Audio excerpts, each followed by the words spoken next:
Hello, మీ audio బాగానే పనిచేస్తుంది, check చేసుకోవాల్సిన అవసరం లేదు. నేనే అండి మీ పిచ్చకిస్తా బాబీనే. అమ్మయ్య, నవ్వేశారా? మీరు ఈ వీడియో చూస్తున్నారంటే మీరు అదృష్టవంతులు. ఏంటి అసలు ఈ రెసిపీ పేరు ఎప్పుడు వినలేదు కనలేదు, అసలు ఏంటి ఇది అని ఓపెన్ చేశారా? లేదంటే మా పిచ్చి బాబీ గారు ఏదో ఒక మంచి రెసిపీతోనే వచ్చుంటారని ఓపెన్ చేశారా? రీజన్ ఏదైనా ఈ రెసిపీని చూస్తున్నందుకు మీ నోటికి సరదా తీర్చే బాధ్యత నాది. This is my own recipe అండి. మీకు యూట్యూబ్ లో ఎక్కడా లేదు, కనిపించదు. May 19th, 2023 డేట్ గుర్తుపెట్టుకోండి. ఓ సారీ, ఏంటి ఈ రెసిపీ పేరు చెప్పలేదనా? చింత చిగురు చిట్టి ముత్యాల కోడి పులావ్. పేరు పెద్దగా ఉందా? ఫ్యూచర్లో షార్ట్ చేసుకుందాంలేండి. చీ మూకోప అలాంటిది ఏమైనా అస్సలు బాలేదు. హలో పిచ్చకిస్తా క్రేజీ ఫుడ్ లవర్స్, ఇది నేను నా సొంతంగా ఇలా ఎందుకు చేయకూడదు అని చేసిన రెసిపీ అండి. చింత చిగురుతో మటను, చికెను, రొయ్యలు, బోటి ఇలా ఎన్నో చేసుకోవచ్చు. అవన్నీ ఎప్పటి నుంచో మీరు తింటూనే ఉన్నారు. కాస్త కొత్తగా ఇది ట్రై చేయండి. టేస్ట్ ఎలా ఉందో చివరిలో నా మొహంలో చూడండి. నా మొహం మండ. రెసిపీ చూసేయండి. యాజ్ యూజువల్ గా కేజీ చికెన్ తీసుకోండి. ముక్కలు కాస్త చిన్నగా ఉండాలి, ఎందుకంటే చింత చిగురు పులుపుని అణువున ఎంజాయ్ చేయాలంటే ముక్క చిన్నగానే ఉండాలి. 2 లెగ్ పీస్లు మాత్రం కొట్టించకుండా అలానే ఉంచేసేయండి. మా ఇంట్లో ఏ పీస్ ఉన్నా తినేస్తారు, కానీ నేను మాత్రం లెగ్ పీస్ ఉంటేనే తింటానండి. చాలా బ్యాడ్ బాయ్ నేను. పసుపు 1/4 టీ స్పూన్ వేసుకోండి చాలు. ఎక్కువ వేస్తే పులావ్ కలర్ మారిపోగలదు. సాల్ట్ ఎంత వేస్తున్నానో తెలుసా? కేజీ చికెన్ ఫ్రైకి ఎంత వేస్తామో అంత వేసి, అంటే 2 టీ స్పూన్లు వేస్తాను నేనైతే. అండ్ 1.5 నుంచి 2 టీ స్పూన్లు అంతా సాల్ట్ రైస్ కోసం. అన్నిటికీ ఇప్పుడే వేసేయాలి సాల్ట్. సో నేను 3.5 స్పూన్స్ వేస్తున్నాను అంతే. ఇంకా మళ్ళీ మధ్యలో ఎప్పుడు యాడ్ చేసేది ఏమీ ఉండదన్నమాట. కారం మాత్రం 3 టీ స్పూన్స్ నిండా వేస్తున్నాను, ఎందుకంటే ఇంకా పచ్చిమిరపకాయల కారం కూడా పడుతుంది. నాకు కారం రెడ్ గా ఎలా వస్తుందని అడిగారు కదా, అండ్ నేను మసాలాస్ కూడా ఎక్కడ కొంటాను అనేది చెప్తానన్నాను కదా, సారీ మర్చిపోయాను. నెక్స్ట్ వీక్ మీకోసం ఆ వీడియో చేస్తాను, చూసేయండి. No doubt. ఇప్పటికైతే వేసేయండి ఒక 2.5 టేబుల్ స్పూన్స్ అంత అల్లం వెల్లుల్లి పేస్ట్. యాలుకలు అయితే 10 వేసేయండి నిర్దాక్షిణ్యంగా. ఏంటి అక్కడ 11 ఉన్నాయి కదా అనుకుంటున్నారా? మా ఇంట్లో యాలకులు అయిపోయండి, మొత్తం మిగిలిన ఇవే. 10 వేయాలి, కానీ ఒకటి మిగిలింది. సో దాని ఫ్రెండ్స్ ని ఎందుకు దూరం చేయాలని అందరికీ ఒకేసారి కారం పెట్టేద్దామని యాడ్ చేశాను అనమాట. బాబోయ్, స్పైసెస్ ఆర్డర్ చేసుకోవాలి. సో 3 ఇంచుల చెక్క, 10 లవంగాలు వేశారు కదా, జాపత్రి సగం వేసేయండి. 2 స్టార్ అనాస పువ్వు, 1 టేబుల్ స్పూన్ రాతి పువ్వు. ఈ పువ్వులు లేకుండా మనిషి లేడండి, ఏమంటారు? వేరే వాళ్ళ సంగతి నాకు తెలియదు, కానీ ఈ బాబీ మాత్రం రాతి పువ్వు, అనాస పువ్వు లేకుండా పులావులు చేయడు. ఇప్పుడు రాతి పువ్వు అంటే ఏంటి అని అడగండి. స్టోన్ ఫ్లవర్ అని చెప్పడం కంటే ఇంక నేను ఎక్కువ చెప్పలేను. చెప్పి 4 సగం అయింది ఇన్నాళ్ళు. సాజీరా 1 టీ స్పూన్, 3 బిర్యానీ ఆకులు వేశారు కదా, టేబుల్ స్పూన్ అంత పచ్చిమిరపకాయల పేస్ట్ వేసేయండి. P for pure, B for buffalo, N for naughty. కాదండి, నెయ్యి వేసేయండి. బర్రె నెయ్యి మాత్రమే. ఎప్పుడు అదే గోల. ఫస్ట్ దీన్ని ఎలా పిసికేస్తారంటండి, ఇప్పుడు ఈ బాబీ గారు ఒక్కసారి మా ఎదురుగా ఉంటే పీక ఎలా పిసికేద్దాం అనుకుంటున్నారో అలా పిసికేయండి. ఏంటి మీ మనసులో మాట నాకెలా తెలిసిందనా? మీ గుండెల్లో నేను ఉన్నానో లేదో నాకు తెలియదు, కానీ నా గుండెల్లో మీరు అందరూ ఉన్నారు. సబ్స్క్రైబ్ చేసుకునే వాళ్ళు కూడా ఉన్నారు. సో ఒకటే గోల లోపల, నన్ను ఇలా ఈ చికెన్ లా పిసికేద్దామని. వెజ్ చేయమంటే చేయడు, ఏంటో పెద్ద పోజు కదా, నాకు తెలుసండి. పెరుగు ఒక 400 గ్రాములు వేసేయండి. బాగా గట్టిగా ఉన్న పెరుగు అయితేనే వేయండి. దొంగ సచ్చినాడు, మా ఇంటి దగ్గర రిలయన్స్ మార్ట్ ఉంది, వాడు అన్ని కంపెనీలు తీసుకుంటాడు అమ్మటానికి, కానీ ప్రైసెస్ వాడి దగ్గర కంటే ఏ సూపర్ మార్కెట్స్ లో తక్కువ ఉండలేండి, అది వేరే విషయం. పెరుగు వేసి ఉండలు లేకుండా మొత్తం మిక్స్ అయ్యేలాగా కలిపేశారు కదా, థాయ్ మసాజ్ కూడా చేసేయండి శుభ్రంగా. అరగంట పక్కకు పెట్టండి. ఇప్పుడు చిట్టి ముత్యాల రైస్ తీసుకుందాము. 3 గ్లాసెస్ రైస్ అంటే 750 గ్రామ్స్ వరకు ఉంటుంది. 3/4 కేజీ, 3/4 కిలో, 3 పావు, 3 పావులు, వాట్ ఎవర్. ఈ రైస్ ని 2 సార్లు వాష్ చేస్తే చాలు. చిట్టి ముత్యాల రైస్ అంటే తెలియని వాళ్ళకి చూపిస్తున్నాను. చూసారా ఎంత బుడ్డగా ఉన్నాయి రైస్? 120 రూపీస్ వరకు ఉంటుంది కేజీ హైదరాబాద్లో అయితే. 2 ఇంచుల పైకి వాటర్ వచ్చేలాగా వేసి ఒక అరగంట నానబెట్టండి చాలు. ఇప్పుడు 250 గ్రామ్స్ ఆనియన్స్ ఇలా అడ్డంగా ఒకసారి కట్ చేసి ఇలా సన్నగా కట్ చేసేయండి. ఏ పలావ్కైనా ఇలానే ఉండాలి ఆనియన్స్, గుర్తుపెట్టుకోండి. ఇప్పుడు బిర్యానీ చేయాల్సిన గిన్నెని తీసుకోండి. 6 టేబుల్ స్పూన్స్ ఆయిల్ పడుతుంది, అంటే 80 ml వరకు. మళ్ళీ బర్రె నెయ్యి 2 టేబుల్ స్పూన్స్ వేసేయండి.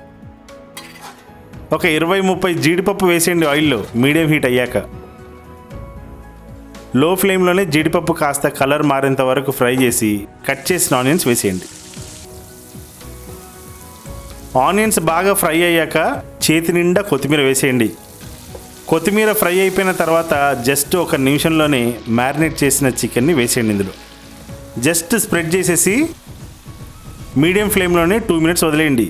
తెగ కలపాల్సిన అవసరం లేదు, అడుగు ఏమీ అంటదు. చూసారా, అడుగు ఏమంటలేదు. ఒక 3-4 నిమిషాలు హై ఫ్లేమ్ లోనే అటు ఇటు తిప్పేయండి. పెరుగు కరిగి వాటరీ అండ్ ఆయిలీగా అవుతుంది కదా, అప్పుడు చికెన్ పీసెస్ ఒకదాని మీద ఒకటి కాకుండా అన్ని పీసెస్ గిన్నెకి అతుక్కునేలా డిజైన్ చేయండి. మూత మూసేసి కనీసం 4 నిమిషాలు మీడియం ఫ్లేమ్ లోనే లుడుక్ పుడుక్ అని ఉడకనివ్వాలి. చూడండి, సూపర్ గ్రేవీ టెక్స్చర్ వచ్చేసింది. ఇలాగే ఒక 10 మినిట్స్ మూత పెట్టి తీసి చాలు. అన్నిసార్లు పెట్టి తీస్తే కరిగిపోయాను కర్పూర వీణలా, కలిసిపోయాను నీ వంశధారలా, నా గుట్టు జారిపోతున్నా, నీ పట్టు చిక్కిపోతున్నా, నా చింత చిగురు వేస్తున్నా, ఈ వింత వంట చూసావా, కురిసిపోయింది ఓ సందె వెన్నెలా, కలిసిపోయాక ఈ 2 కన్నులా. నా పాటకేముందిలే గాని, చూసారా చింత చిగురు ఎప్పుడు వేశాను? చికెన్ ఆల్మోస్ట్ 70% ఉడికిపోయిన తర్వాత చింత చిగురు వేసాను. కాసేపు అయ్యాక నానబెట్టుకున్న చిట్టిముత్యాల రైస్ ని వేసేయండి. మొత్తం స్ప్రెడ్ చేసేయండి, గజిబిజిగా కలిపేసేయండి. ఇప్పుడు హాట్ వాటర్ పోసేయండి. ఓయ్ సారీ, కొంచెం రివైండ్ స్టాప్. ఇక్కడ చాలా ఇంపార్టెంట్, చింత చిగురు కరెక్ట్ గా 4 నుంచి 5 నిమిషాల లోపే బాగా మగ్గి ఉంటుంది. ఇంకా ఎక్కువసేపు అలానే ఉంచితే పులుపు పోతుంది అనుకుంటున్నారా?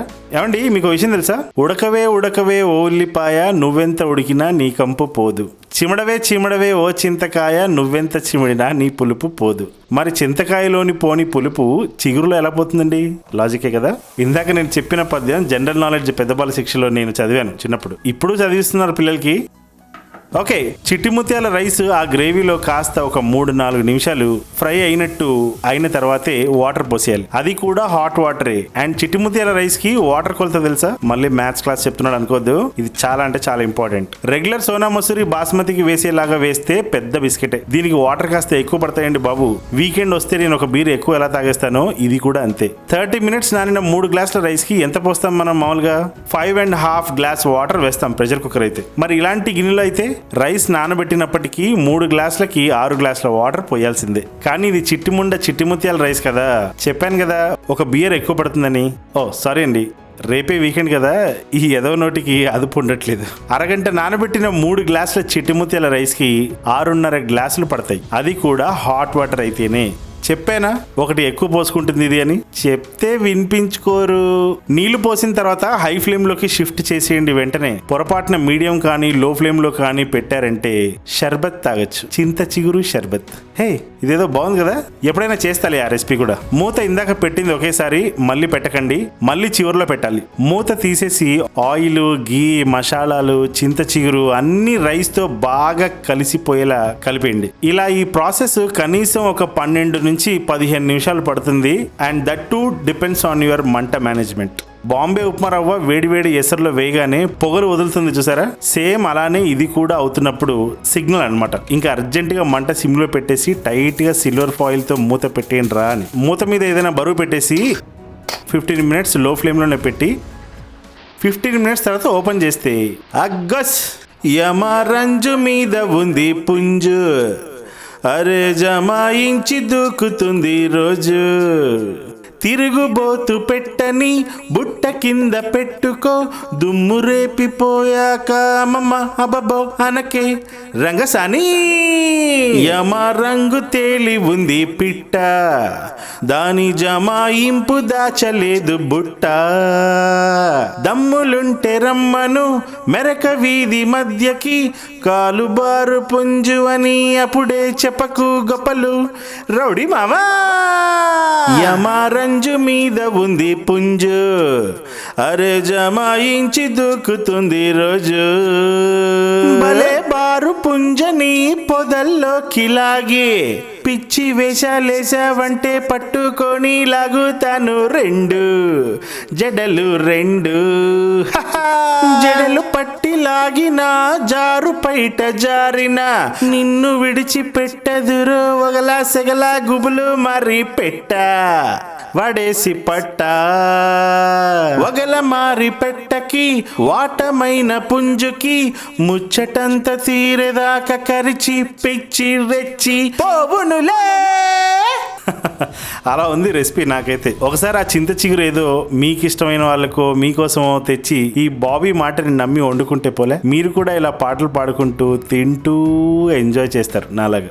గాయస్, మీకు నచ్చితే ఈ రెసిపీ మీ పిచకిస్తా బాబీని సపోర్ట్ చేస్తే ఇలాంటి మరెన్నో నోటికి సరదా తీర్చే రెసిపీస్ చేస్తూనే ఉంటాడు. సారీ సార్, మేడం, ఎవరైనా నా మాటలకి ఇబ్బంది పడుంటే ఏదో సరదాకి మాట్లాడమే తప్ప మీ మనసును నొప్పించడానికి కాదు. ఇది మైండ్ లో పెట్టుకుని సబ్స్క్రైబ్ చేసుకోవడం మర్చిపోవద్దు ప్లీజ్.